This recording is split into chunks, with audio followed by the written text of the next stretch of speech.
Believe it or not, this is a momentous occasion for a large swath of RPG fans. After 13 years, The World Ends With You is finally getting a sequel. Cult favorite RPGs rarely, if ever, get a chance at a sequel, and certainly not after so much time has passed. But here it is, in the flesh, coming next year to the Nintendo Switch and PS4.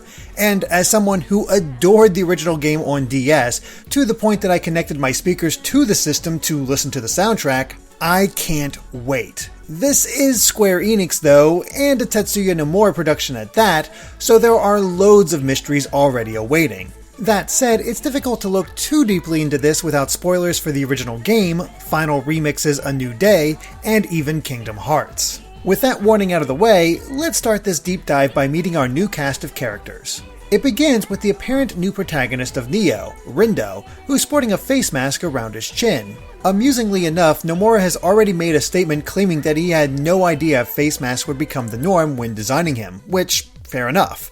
It still serves as an aspect of separation though. In the original game, Neku always wore his trademark headphones, making sure to keep those around him from getting close. It was a form of protection.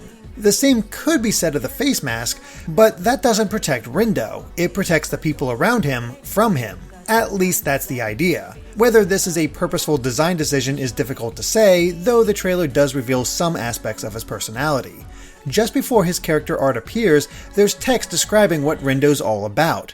However, it's incomplete. The best that can be made out is an aimless, indecisive, for the answers, never leaves home.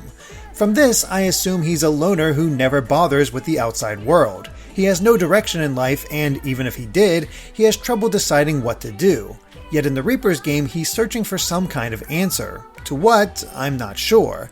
Perhaps the nature of the game, or maybe the location of Neku after the events of A New Day? That said, one piece of Rindo's artwork shows him with a modern touchscreen phone, a far cry from the flip phones prevalent in the original game, suggesting that a lot of time has passed since those events. Or that may not be the case at all. It could simply be a design update without regard to time. After all, both Karaya and Minamimoto are here, seemingly no older than before, although that's likely due to both being Reapers. There's also the possibility that this is a completely new Shibuya from the one in the original game. As the trailer opens, Rindo is running past many of the landmarks of Shibuya that fans will instantly recognize, except they're a little different. Towa Records is now Tower Records, and Moko is now Parco. In both cases, they are now accurate to their real-world selves, and this applies to the Modi Mall as well, a new area in Nioh.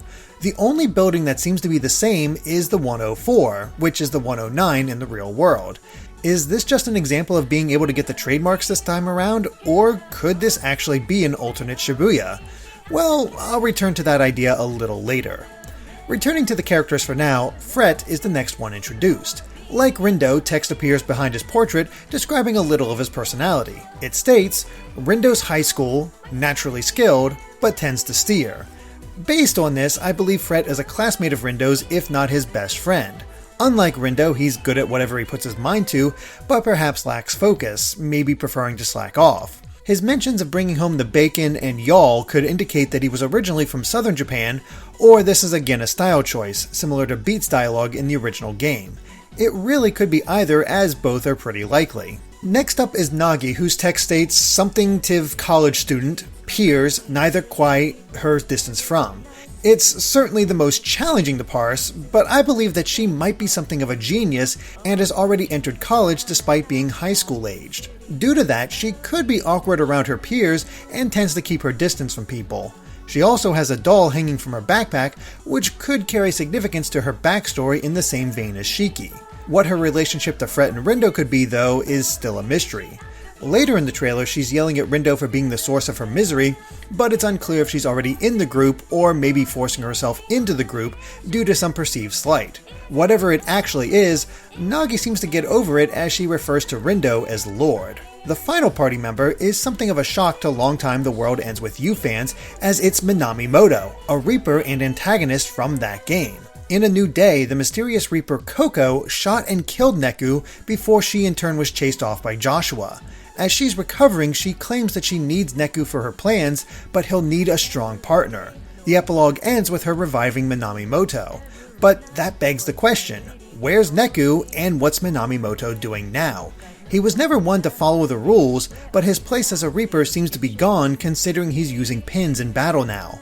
Could he somehow be guiding this new group toward Neku? After all, he does appear to be the one who recruits Rindo and Fret. Whether he's following some kind of plan from Coco or not, Minamimoto's text says, "Powerful number, who ran the game, cold and calculating."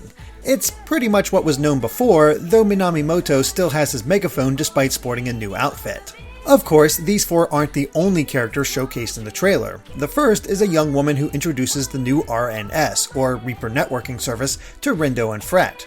The service is where they'll get their mission info, but will it be the same basic concept as the original, or could this allow for even more side missions to be introduced? More interesting is the girl herself, as she's wearing a jacket designed after Mr. Mew, a cat doll that Shiki carried around with her and used to fight in the first game.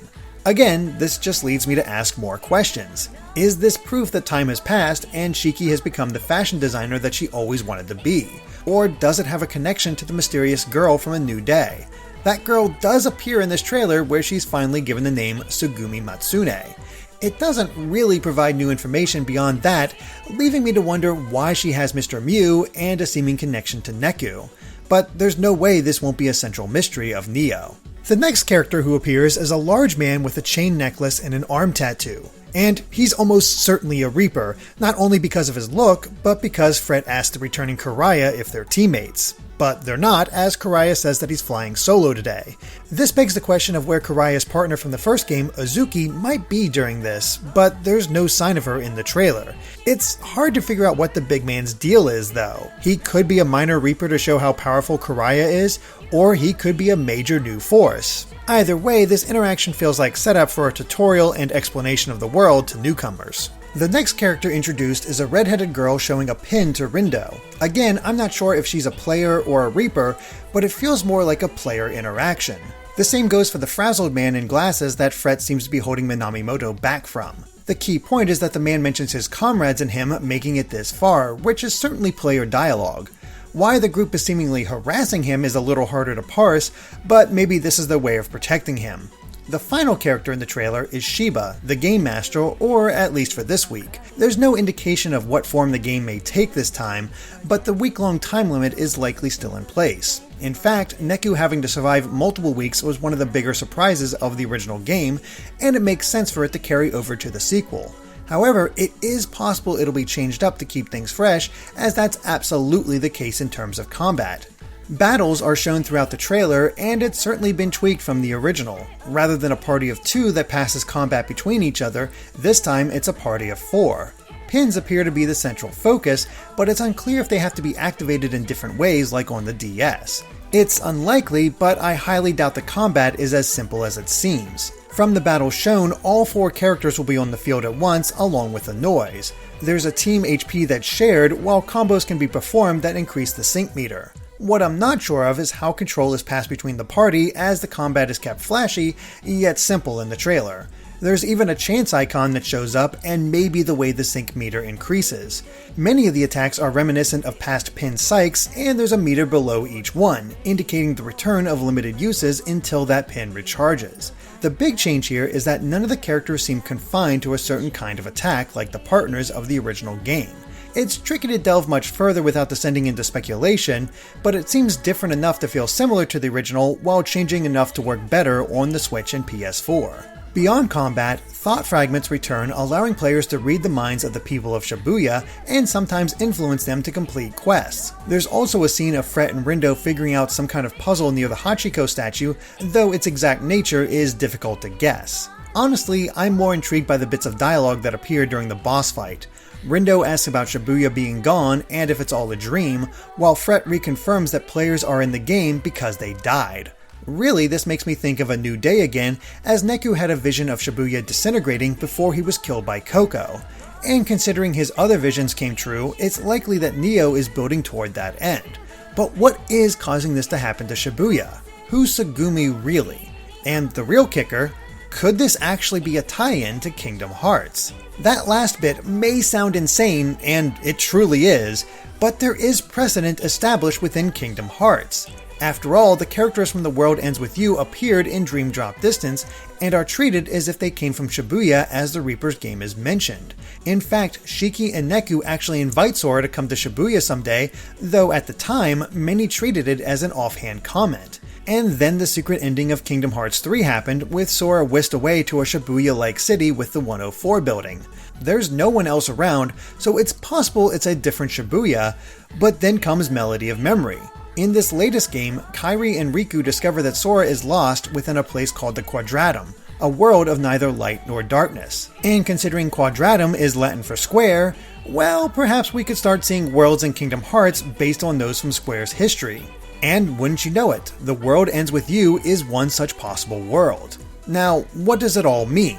I have no clue, and it seems odd to continue some portion of the Kingdom Hearts story within another game. But maybe that's the point. Perhaps this next phase of Kingdom Hearts will be a through point by which Square's canon is connected, or at least Nomura's contribution to it. Or maybe this is all just coincidence and it means nothing at all. It's impossible to say, but the possibilities are exciting. Even if there are no connections whatsoever, fans are still getting a World Ends With You sequel, and that's worth celebrating. I know I can't wait until the summer of 2021, but what about you? Let us know in the comments, and if you enjoyed this deep dive into the Neo The World Ends With You reveal trailer, please consider supporting us on Patreon at patreon.com/gvgaming so we can create more videos like this in the future. All of your support truly means the world, so be sure to hit that subscribe button and we'll catch you on Good Vibes Gaming next time. Bye!